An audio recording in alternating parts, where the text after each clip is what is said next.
చాలా బాగుంది. ఇదైతే బ్లూ కలర్‌గా మీకు కనబడుతుంది వీడియోలో. పర్పుల్ కలర్ అండి. చాలా బాగుందనమాట. లైనింగ్ కూడా ఇచ్చేసారనమాట. సెపరేట్‌గా బాడీకి బాడీ, హ్యాండ్స్‌కి హ్యాండ్స్ అలా వచ్చిందనమాట. చాలా బాగుంది. చున్నీ కూడా చాలా బాగా ఇచ్చాడండి. కట్ వర్క్‌లా వచ్చింది.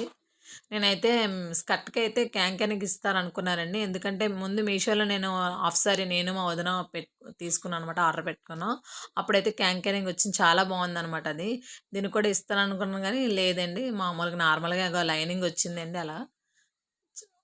చూడడానికైతే చాలా బాగుంది లుక్ అది. బయటైతే చాలా బాగుందండి. స్టిచ్ చేసిన తర్వాత కూడా నేను వీడియో ఏదైనా తీసి పెడతానండి మీకు. నెక్స్ట్ అయితే డోర్ కర్టెన్ ఒకటి తీసుకున్నానండి. డోర్ కర్టెన్స్ చాలా బాగున్నాయన్నమాట అవి కూడా. పైనైతే రోజ్ ఫ్లవర్స్‌లో వచ్చి చిన్న అదే మనీ ప్లాంట్ లీవ్స్‌లా వచ్చాయన్నమాట. చాలా బాగుందనమాట. అందుకని తీసుకున్నానండి. చూసేయండి మీరు కూడా. ఇంకా ఎవరైనా మన ఛానల్ సబ్స్క్రైబ్ చేసుకోకపోతే ప్లీజ్